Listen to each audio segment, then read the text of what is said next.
eu propus esse tema, né? Vou tentar mostrar algumas coisas que a gente lá andou fazendo, que eu andei fazendo aí de 2018 para cá.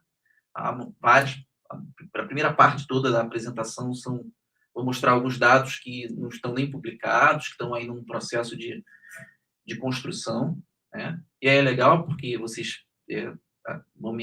certamente sempre ajudam, né, em insights, ideias e o que fazer depois com essas coisas. E pensando, porque eu acho que em 2015 eu estive aqui, dei uma palestra no programa de pós-graduação, eu falei, poxa, e a El vai estar apresentando antes, e a gente é colaborador, então eu tentei trazer alguma coisa que fugisse de algo que vocês viram na quarta-feira, quando a El, o Cláudio, o Alex, lá do grupo da UERJ, apresentaram. Então eu vou focar a minha apresentação dentro do viés da idade, que é a adolescência, né? E vou tentar vender para vocês, nessa, sei lá, 45 minutos, 50 minutos que eu tenho para falar, essa ideia aqui de que esse período que a gente chama de adolescência é um período de vulnerabilidade para o uso de substâncias psicoativas, em particular para as substâncias que a gente estuda lá, né? Que é a nicotina, o tabaco e o etanol. Então, a ideia central é essa, eu tentar mostrar em 50 minutos, convencer vocês de que essa idade é um período crítico para o uso dessas substâncias. Primeira coisa que eu acho que a gente tem que refletir é o que é adolescência, né? Porque isso é muito comum, né? A gente está imerso numa cultura e, às vezes, as palavras existem, estão aí e as pessoas acreditam que sempre foi assim. E quando a gente pensa em adolescência, não tem nada disso, né? A adolescência, ela é um conceito novo. Tá? A adolescência, ela foi inventada pelo humano há um pouco mais de um século. Se voltasse, sei lá, no século XVIII, no século XVII, não existia a concepção de adolescência. Tá? É novo o conceito de adolescência. Né? Adolescência significa, vem desse verbo, do latim, adolescere, que significa crescer, simplesmente. Né? E aqui, ó, foi em 1904 que esse psicólogo, o Stanley Hall, usou pela primeira vez o termo como uma etapa do desenvolvimento. Ou seja, tem um pouco mais de 100 anos. Não é de se assustar que quando você olha, sei lá, quadros antigos, o Thomas adora arte, né? Mostrou vários quadros aqui, né? É muito comum você ver, e é por vários motivos, tá? Não vou entrar nessa discussão aqui agora, mas é muito comum vocês verem as crianças com cara de adultos. Já repararam isso? Até criança com um jeito, sei lá, de cara calvo tem nos quadros aí do Renascimento e tal, né? E aí vocês veem isso, e isso é basicamente para constatar a lógica que se tinha de que, na verdade, a criança e o que a gente chamou de adolescente era mais uma questão muito mais quantitativa do que qualitativa. Ou seja, você vai adquirindo coisas e vai virando adulto conforme você vai somando coisas, né? Você vai adquirindo coisas, né? Então era comum isso, né? Os mini adultos, né? Nos quadros, né? Então é relativamente novo, e às vezes até o próprio conceito de adolescência ele vai mudando nesse último século em função disso, né? Dessa novidade teórica que é você chamar de adolescência, né? E aí é interessante porque vocês sabem claramente que você normalmente é um conceito que a marcação inicial, o início da adolescência, ela é uma marcação mais ou menos precisa, né? Existe quase que um consenso, apesar que esse consenso também não é lá essas coisas, mas é muito melhor do que o final da adolescência, o critério de final da adolescência. Né? O critério, normalmente, do inicial da adolescência é mais biológico, está mais dentro daquilo que a gente está acostumado a lidar aqui, que é as mudanças que o corpo sofre, muito principalmente ou fundamentalmente em função das alterações da maturação do eixo gonadal e as alterações que a gente costuma chamar de puberdade. Né? Mas até mesmo nisso a gente tem dificuldade de ter um consenso. Agora, já o final da adolescência no humano é muito complicado, né? Vive mudando, né? A gente achava, por exemplo, se você olhar aqui a nossa legislação é 18 anos, né? 18 anos o cara é adulto, né? Para algumas coisas ele vai ser adulto com 21, mas para a maioria das coisas é 18 anos, né? Então que normalmente é diferente do que a gente normalmente fala hoje. Né? A adolescência vai um pouco mais.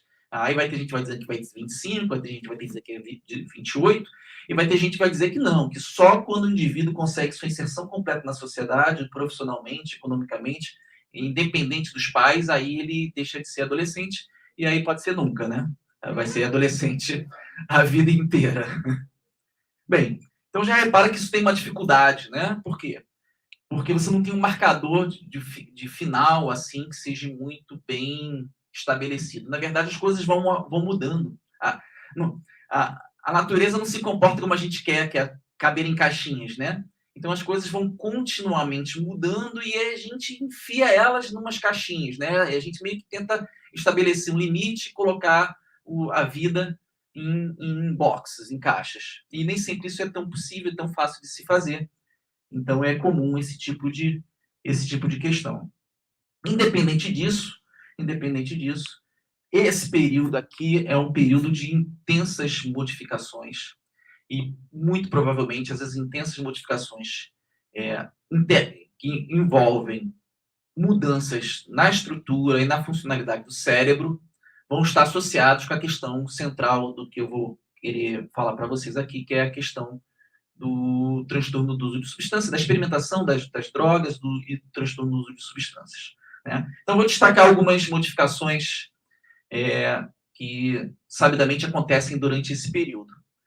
Uma delas, famosa, que talvez alguns de vocês conheçam, né? Vem desse trabalho aqui do PNAS, de 2000 e pouquinho, que faz uma análise da espessura do córtex cerebral. E, como vocês podem ver aqui, da infância para a idade adulta, aí, pensando em volta dos 20 anos, você vê uma redução da espessura cortical.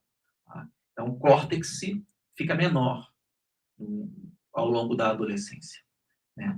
E hoje a gente já sabe que essa mudança é por pruning, né? É refinamento sináptico intenso que está acontecendo nesse córtex, e isso está gerando essa mudança estrutural. Tá? Em paralelo, esse cérebro, durante esse período que a gente está chamando de adolescência, ele sofre um aumento da substância branca subcortical. E aí esse aumento da substância branca subcortical, ele é definido, né, esse aumento de volume, ele é definido principalmente por mielinização. Tá? Então, quando a substância cinzenta está refinando e reduzindo de volume, a substância branca está aumentando de volume e isso se dá fundamentalmente por conta do processo de mielinização. Tá?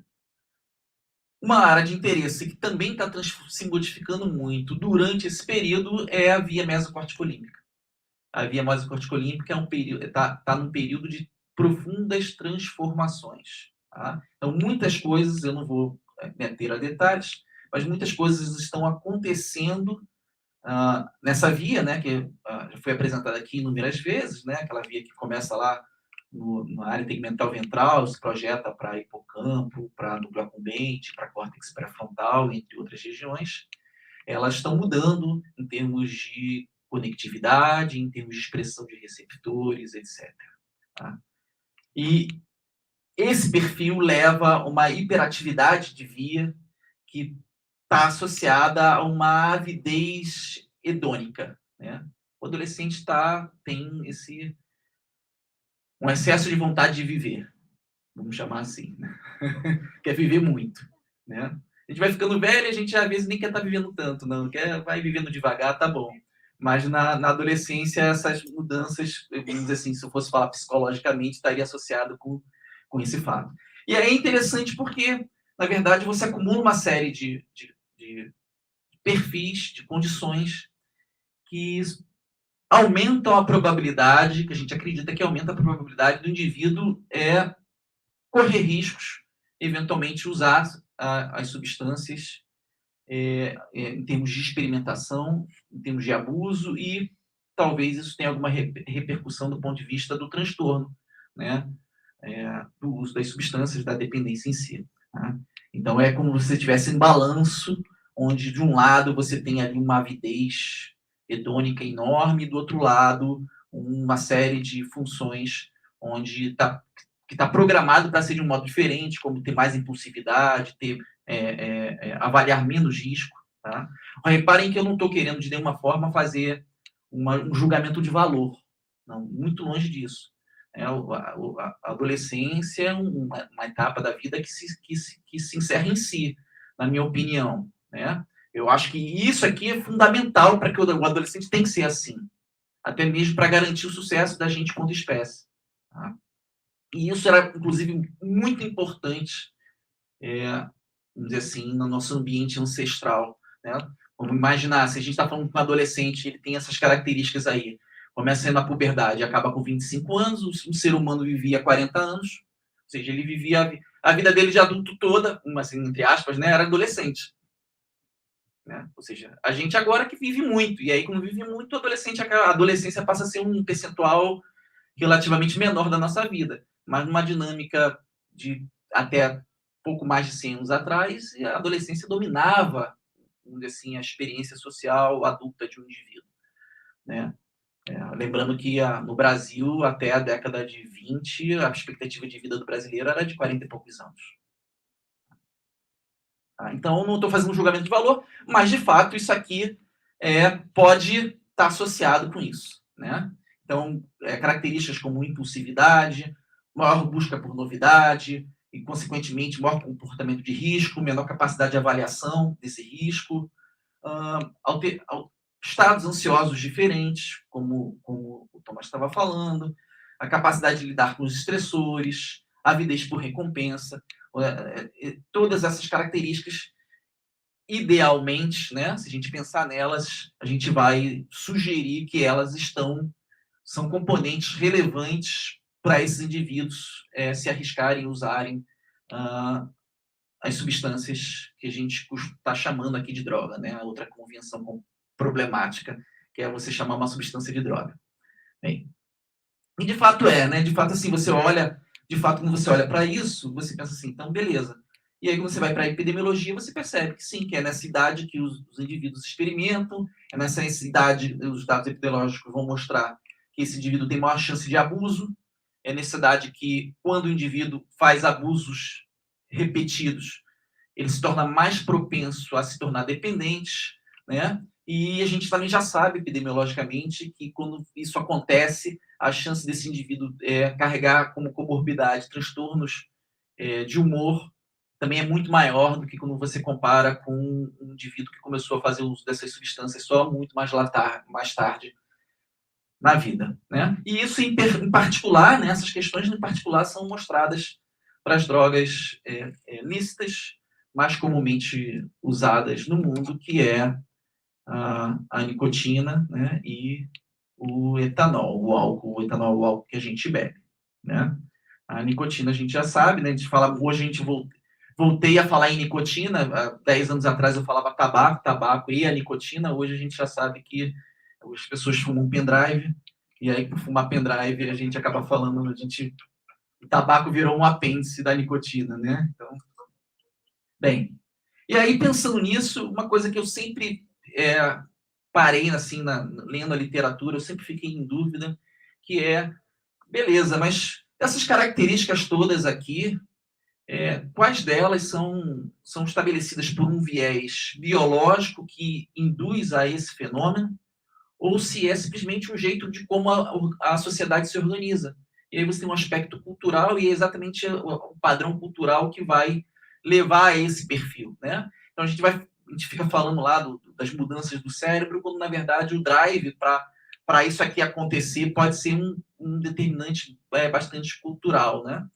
E aí os dados são ainda, né?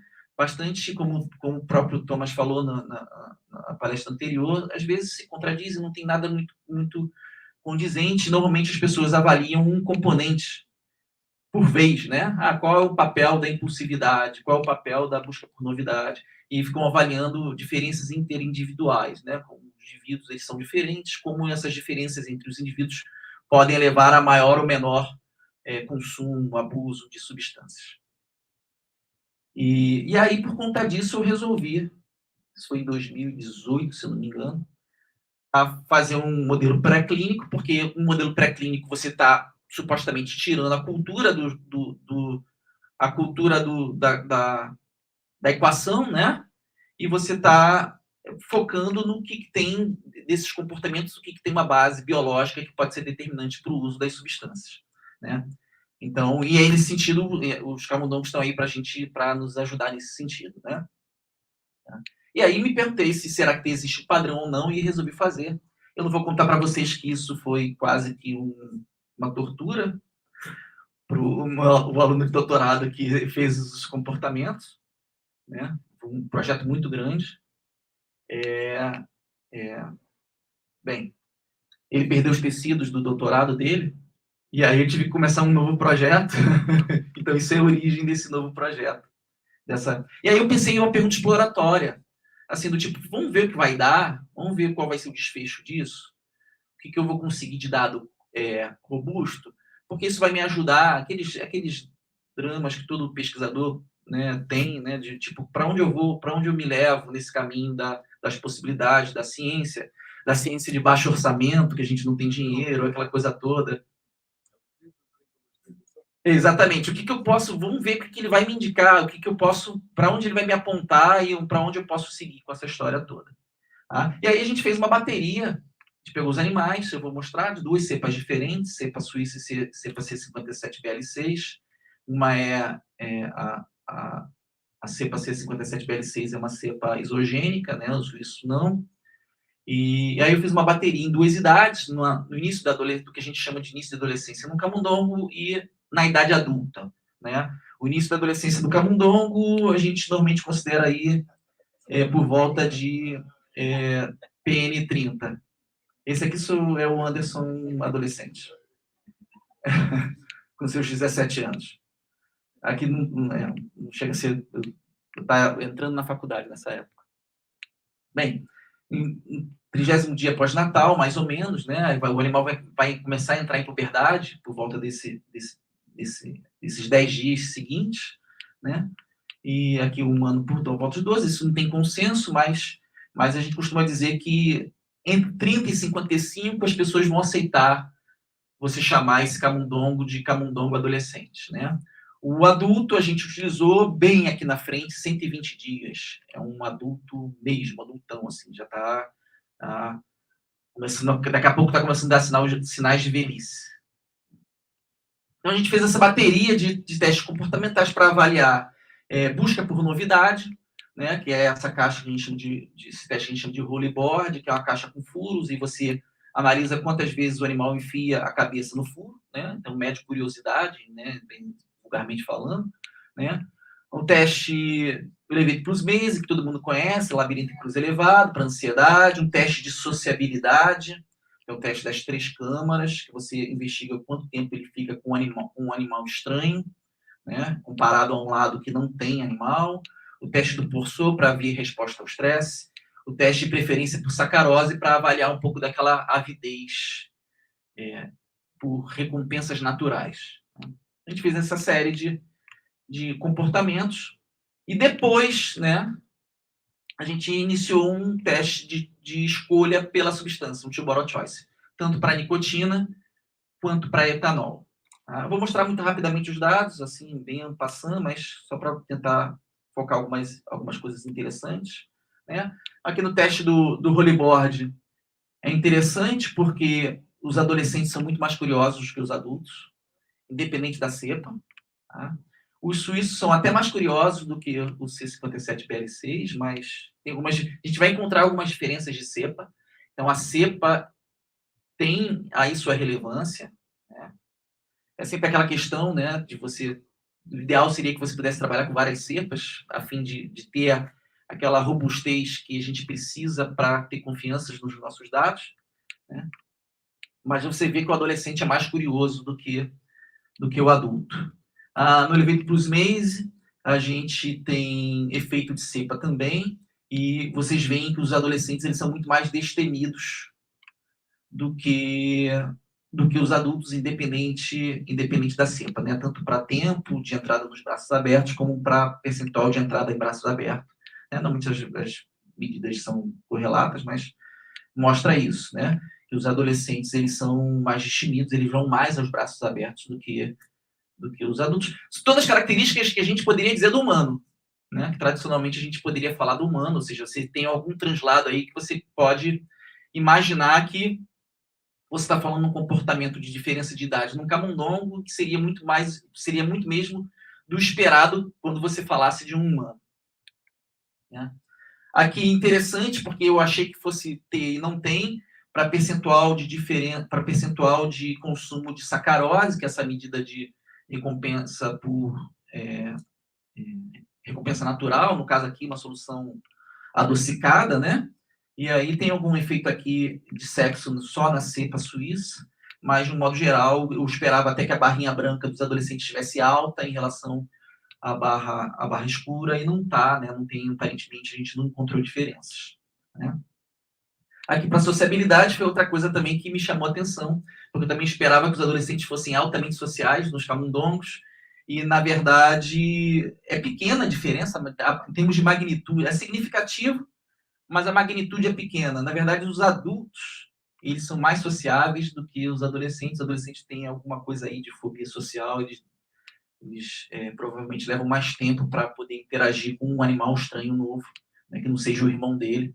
Então, também me surpreendeu, né? Ou seja, o dado me surpreendeu para a sacarose e me surpreendeu para comportamento social. Tá? Aqui são as medidas de consumo ainda em separado, e aí vocês vão ver que também tem diferença de cepa e também tem diferença de idade, e algumas coisas seguem o que a gente fala para humano, outras coisas não seguem. Então, por exemplo, aqui para consumo de nicotina, a gente fez um modelo de 5-digit Boro Choice, onde ele tinha a disponibilidade para beber o dia inteiro, né? E depois, nos outros dias, a gente fez restrição. Ele só tinha um período do dia em que ele tinha acesso às mamadeiras para beber. Né? Aqui fez um fading, que é você reduzir a dose, tal como o Thomas fez, né? Você reduzir a dose para ver se o consumo aumenta, e já adianto que o fade fracassou, ou seja, os primeiros 5 dias de uso dessas substâncias não é suficiente para gerar um padrão típico de dependência. Ou seja, a gente está aqui num Boro Choice, que é um perfil mais de experimentação, não é um perfil de dependência. E aí você vê aqui que, para o suíço, os adolescentes preferem beber muito mais nicotina do que os adultos, né? E já para o C57 BL6, não, muito ao contrário, né? Pelo menos aqui, quando ele tem o tempo inteiro disponível a mamadeira para beber, é até o adulto que bebe mais. Tá? E para álcool, ao contrário, que eu imaginava também, na verdade, o adulto é mais bebedor de álcool do que o adolescente. E aí, o que eu pensei? O que eu vou fazer com isso, né? Agora, o que eu quero saber é se existe um perfil fenotípico comportamental que determina o consumo da substância. Ou seja, eu quero pensar se existe um perfil de comportamento que é capaz de predizer se o animal vai ser um bom bebedor ou um mau bebedor. E aí eu poderia fazer como eu fiz, pegar variável por variável. Só que o problema é que, às vezes, um animal ele é muito sociável, mas ele tem baixa avidez por recompensa natural e é muito ansioso, ou seja, existe uma variabilidade, você não necessariamente vai seguir todo o mesmo perfil. Então, quando você considera um comportamento só, você pode ter outras variáveis dentro desse jogo todo complexo que podem confundir a tua capacidade de predição. E eu acredito que é por isso que tem muita coisa que não é consistente. Você vê um paper apontando para um lado e você vê um paper apontando para o outro, por conta disso, por conta dessa variabilidade individual. E aí eu pedi ajuda de uma professora, a professora Liana Portugal, que é a professora que está lá no departamento, lá no laboratório, recentemente. Ela não trabalha com animal, ela trabalha com modelo humano, onde ela vê padrões de atividade em ressonância magnética funcional do cérebro e quer predizer transtorno mental no futuro. Aí eu falei, poxa, mas o que você faz é o que eu quero, né? E aí ela usa a inteligência artificial para isso, e eu pedi para ela fazer. E aí, então, esse dado aqui é um dado de inteligência artificial, onde a máquina ela pega metade da minha amostra e a partir daí faz uma série de testes de aprendizado, onde ela aprende e cria um algoritmo de previsão, de previsão, e com a outra metade ela testa se aquela previsão ela bate ou não bate com o real, né? se vai predizer a outra metade da amostra ou não, é um modelo twofold, que não vou entrar em detalhes, ela saberia explicar isso muito melhor que eu. A questão é que para o etanol, no adolescente, isso aqui é o dado do adolescente, você tem uma correlação, ou seja, a máquina é capaz de criar um algoritmo capaz de prever quem será um bom consumidor de álcool e quem não será um bom consumidor de álcool. E o interessante é que para o adulto não. O adulto, a máquina é incapaz. Ou seja, aqueles comportamentos, quando você soma eles todos, eles não são capazes de dizer se aquele animal vai ser um bom ou um mau bebedor de álcool. Para a nicotina, você não tem previsibilidade. Só no álcool adolescente. E aí, quando ela falou isso, né, quando mostrou esse dado, eu pensei, caramba, o consumo de álcool adolescente, eu imaginei, beleza, deve ser ansiedade, aquilo que é diferente entre adulto e adolescente naquelas perspectivas do que é compatível com o que eu espero no humano. E aí vem esse dado aqui, que é o dado do peso das variáveis para o valor preditivo. E o que contribui de fato para o animal ser um grande bebedor de álcool ou não, o adolescente ser grande bebedor de álcool ou não, é aqui, né? Uma relação direta, a barrinha 1, que é a recompensa natural. Animais que têm alta avidez por consumo de sacarose têm maior probabilidade de consumir álcool. E, inversamente, a sociabilidade, que é o 5. Os animais com baixa sociabilidade, eles são mais consumidores de álcool.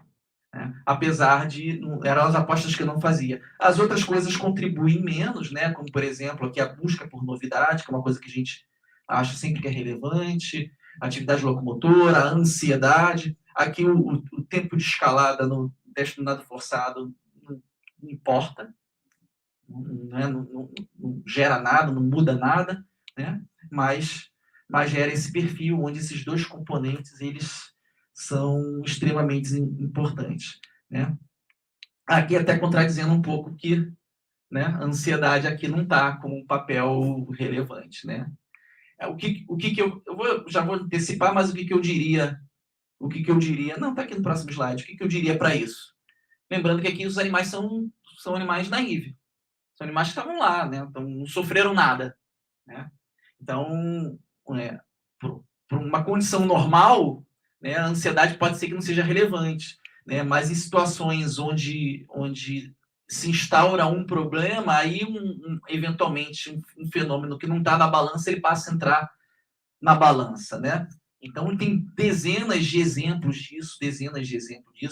Né? Aqui, no próprio lado do laboratório, um estudo da EL, do Cláudio e do Alex, mostra que, por exemplo, a ansiedade em si não é para o consumo de nicotina, isso só pensando na ansiedade, né, não foi um modelo múltiplo, em si não afeta em nada o consumo de nicotina, mas se você falar da ansiedade, da abstinência do animal que recebia nicotina, aí sim, essa ansiedade ela passa a ser importante.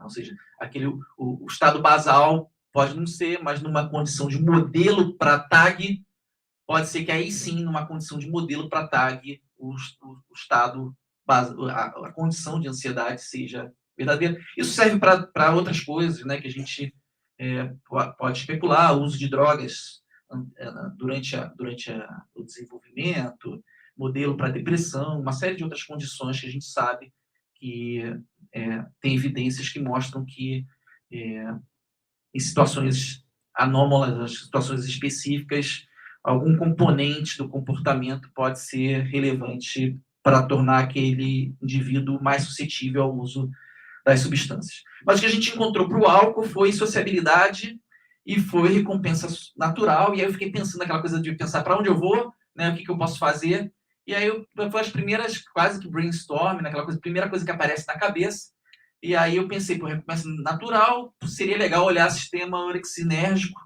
né, olhar a orexina, e aí já adianto. Eu sempre tenho ideias, eu falo sempre isso para o Thomas também, né, eu sempre tenho ideias muito legais que alguém já teve alguns anos antes. Sempre que eu não acho assim, caramba, isso aqui vai ser muito legal olhar, e aí tem sempre um monte de gente fazendo já, né? Mas não tem tanta gente assim estudando essas coisas, mas é um caminho que não foi só eu que estou imaginando que possa ser. sabe? Então, o sistema urocinético tem um problema para modelagem que eu tenho dificuldade, né? Que é o fato de você, os antagonistas, por exemplo, da orexina, eles são, para o receptor 1 e 2, eles são, o que tem hoje mais não é tão seletivo, agora estão parecendo os mais seletivos, e eles, além para tentar modular a questão de recompensa natural, fome, etc., eles dão sono. Então, são indutor de sono, inclusive o suvorexan, que eu acho que, inclusive, a Anvisa estava para... Eu acho que acabou de aprovar, não sei, alguém sabe, não sei. Pelo menos a FDA aprovou para tratamento da insônia. Então, é mais uma classe de medicamentos para tratamento da insônia, antagonistas da orexina. E aí é complicado, né, de você modelar para o animal, quando você dá uma droga, o bicho dorme. E aí tu vai ver, ele não consome, ele não faz o que tem que fazer, porque, na verdade, ele está dormindo, né? Então, esse modelo, ele tem que pensar bem. Eu não fui por esse caminho, mas fui pela questão da sociabilidade, já que baixa a sociabilidade e aumentava o consumo.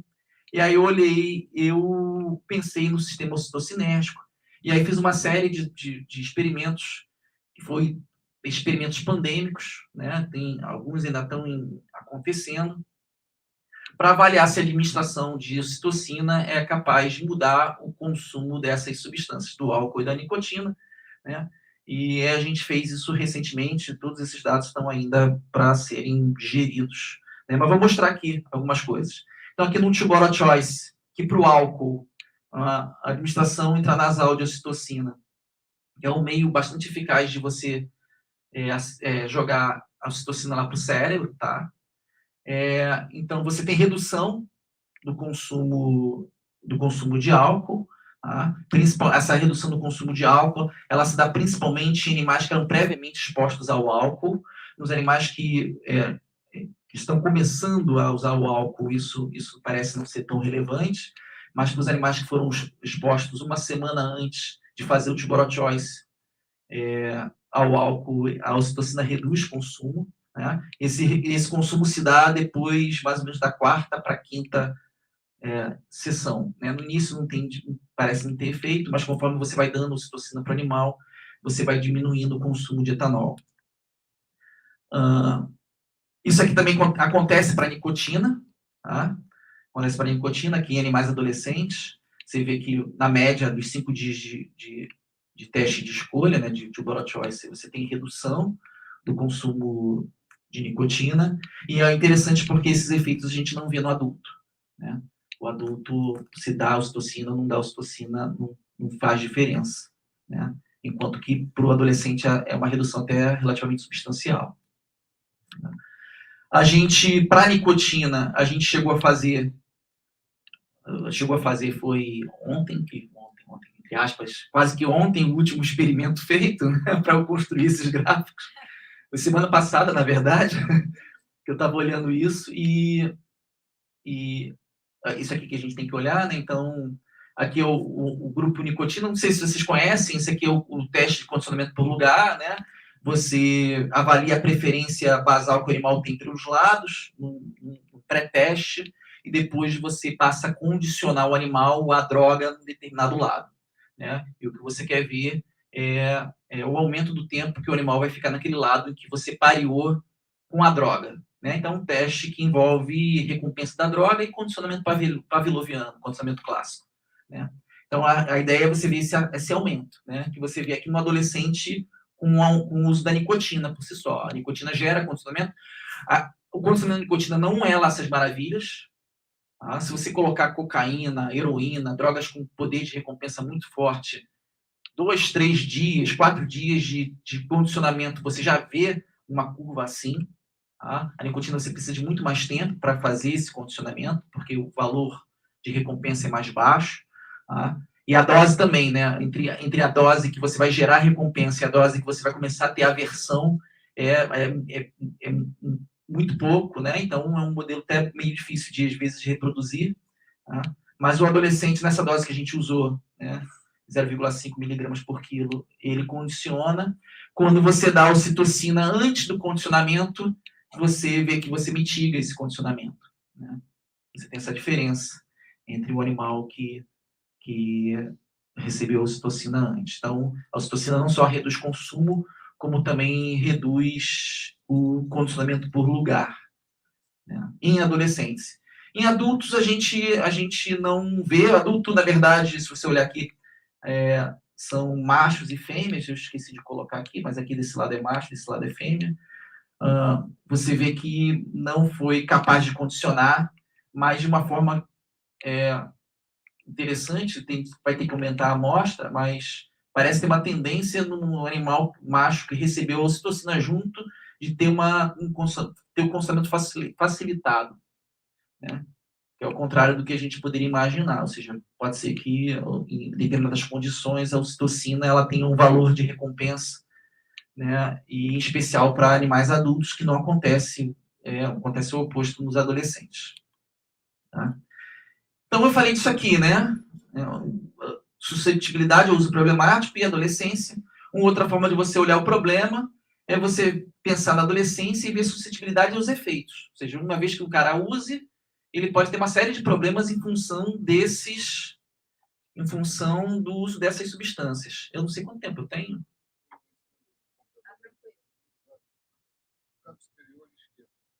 Ah, 40 minutos, tá. Nunca nem tinha reparado aqui. Então eu vou mostrar alguns dados. Esses dados são mais antigos. Eu vou resumir eles para tentar não sobrepor com coisas que a própria Yael apresentou na quarta-feira passada. Mas é só para mostrar para vocês que não é só uma questão, não é só a questão do adolescente ser mais suscetível ao uso, mas também entender que o adolescente ele também pode ser mais suscetível aos efeitos, às consequências do uso, né? Então, é um período dual o processo, né? Tanto para usar quanto também para sofrer as consequências desse uso. E aí a gente fez isso durante uma década, sei lá, uns 6, 7, 8 anos, onde a gente expunha os animais às drogas e via as consequências comportamentais, principalmente neuroquímicas e comportamentais dessa exposição, principalmente durante esse período, né, que é aquele período que eu falei que a gente garante que os animais estariam na adolescência. E mais do que isso, um lado interessante dessa sequência de estudos que a gente fez lá no laboratório é que a gente tinha a opção de fazer o uso combinado, que era algo que ninguém fazia, e é algo extremamente relevante, porque é como de fato normalmente acontece no adolescente, né? A maior parte dos indivíduos que fumam, bebem, o consumo é mais intenso, tanto do álcool como da nicotina, né? E vice-versa, né? Ou seja, quem bebe fuma mais cigarros, ou quem fuma tende a consumir mais álcool quando vai consumir, né? E tem uma questão interessante que é quanto mais cedo o indivíduo usa essas substâncias, isso epidemiologicamente falando, menor a probabilidade dele, uma vez se tornando dependente, ser capaz de se tornar abstêmico depois, né? Então é como se você tivesse um período ali que você marca o indivíduo a ele ser incapaz de resolver o problema do transtorno do uso de substâncias caso ele seja afetado, né? Lembrando que, obviamente, um percentual pequeno das pessoas que usam que vão se tornar dependentes, mas entre esses, se eles usarem as duas substâncias juntos, é pior. Então, a gente tem uma série também de comportamentos, de estudos diferentes, onde a gente fez esse perfil de exposição, né? A nicotina a gente dava o tempo inteiro e o álcool a gente dava num padrão dia sim, dia não, tentando meio que simular o binge drink, né? Aquele drink de porre. O bicho ficava muito bêbado, ficava 48 horas sem beber nada e de repente ele ficava muito bêbado de novo, né? Que é o perfil que de fato que é o que o adolescente faz, né? Normalmente é esse perfil aí de bebe quinta, bebe sexta pra caramba, aí sábado, se tiver com a família, já não bebe mais, aí daqui a pouco na outra quinta-feira vai de novo, e aí tem esse perfil, né, de porre, né, vai tomando os porres aos poucos, ao longo dos meses. Vou resumir.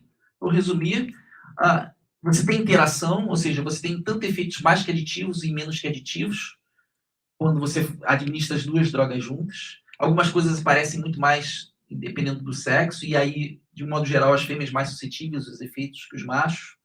Alguns efeitos, eles duram, ou seja, você mesmo interrompendo a exposição, quando você vai avaliar o animal, muito tempo depois, já adulto, você ainda vê alterações acontecendo. Tá? De um modo geral, quando você dá as duas drogas juntas, você tem um aumento de ansiedade muito maior, mesmo após longos períodos de retirada. Isso a gente acha que pode ser um indutor da manutenção do uso das substâncias, né? Como eu já falei anteriormente. Você tem aumento dessa fissura, do sentido da sensação de fissura, do que a gente chama de craving, na abstinência, quando você dá as duas drogas. E tem alguns dados, isso aqui é até interessante, também é aquela coisa que contradiz o senso comum, porque o álcool gera morte neuronal nessa idade em hipocampo, e a nicotina, quando você dá junto, você mitiga a morte promovida pelo álcool, né? Então, assim, também nada, do ponto de vista prático, poderia não ser tão ruim, né? Ou seja, você fumar para evitar que os neurônios hipocampais morressem, né? Enquanto você está bebendo, mas de antemão, quando você vai olhar os modelos de aprendizado, essa mitigação da morte celular não afeta em nada o prejuízo de aprendizado e memória que o animal tem. Então a gente não sabe qual o impacto disso real, né? De qualquer forma, os animais que têm a dupla exposição, eles tendem a ter prejuízos de memória e aprendizado maiores do que quando os adolescentes usam, os animais adolescentes estão expostos a apenas uma das drogas. Tem alterações neuroquímicas, que a gente acredita que tornam o adolescente mais suscetível. Então, aqui aquela figurinha do VTA, e El mostrou, essa figurinha aqui, eu pensei nela, mas ela só tá bonita assim, porque foi o Thomas que desenhou. Já lembra disso, não? E é interessante, sobretudo, que no VTA você tem um pico de expressão de receptores colinérgicos nicotínicos durante a adolescência. E eu, particularmente, acho isso um componente importante para o adolescente ser mais suscetível à nicotina e ao etanol. Por quê? Porque para a nicotina você já deve imaginar, porque a nicotina esses receptores colinérgicos nicotínicos, é o alvo primário da ação da nicotina, tá? Mas eu não sei se todo mundo sabe, mas para o álcool também.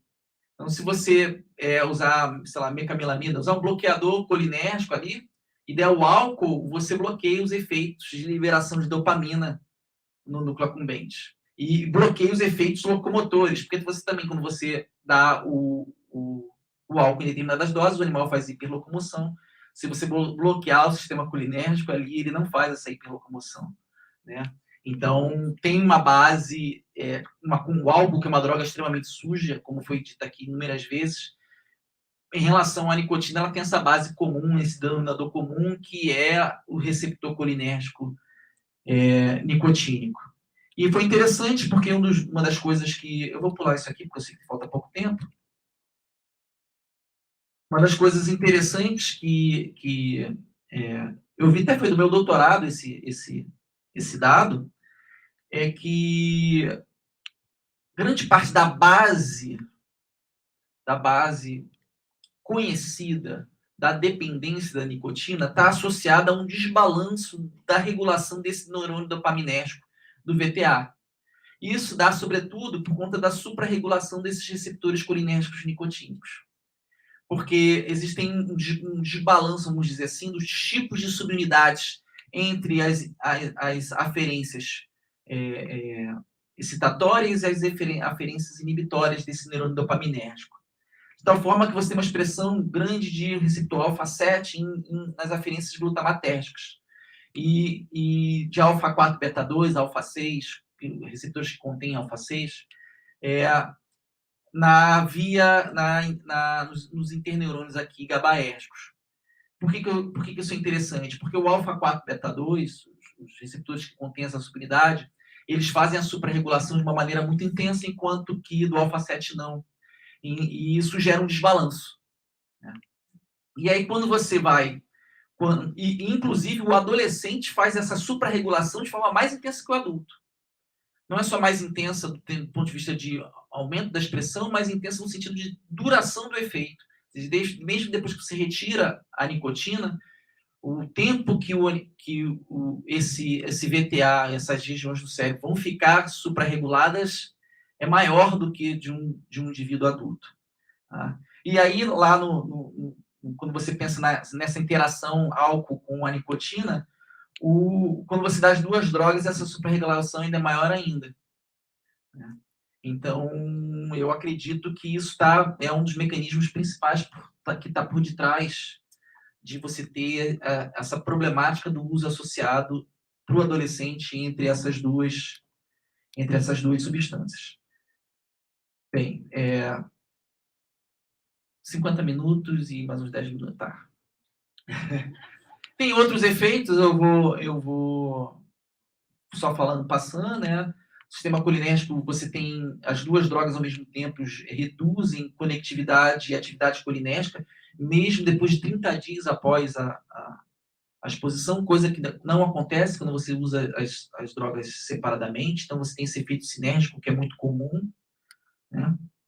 E aí, isso é extremamente interessante, assim, do ponto de vista de quando você vai olhar os 10 anos da tua vida, o que você ficou fazendo, né?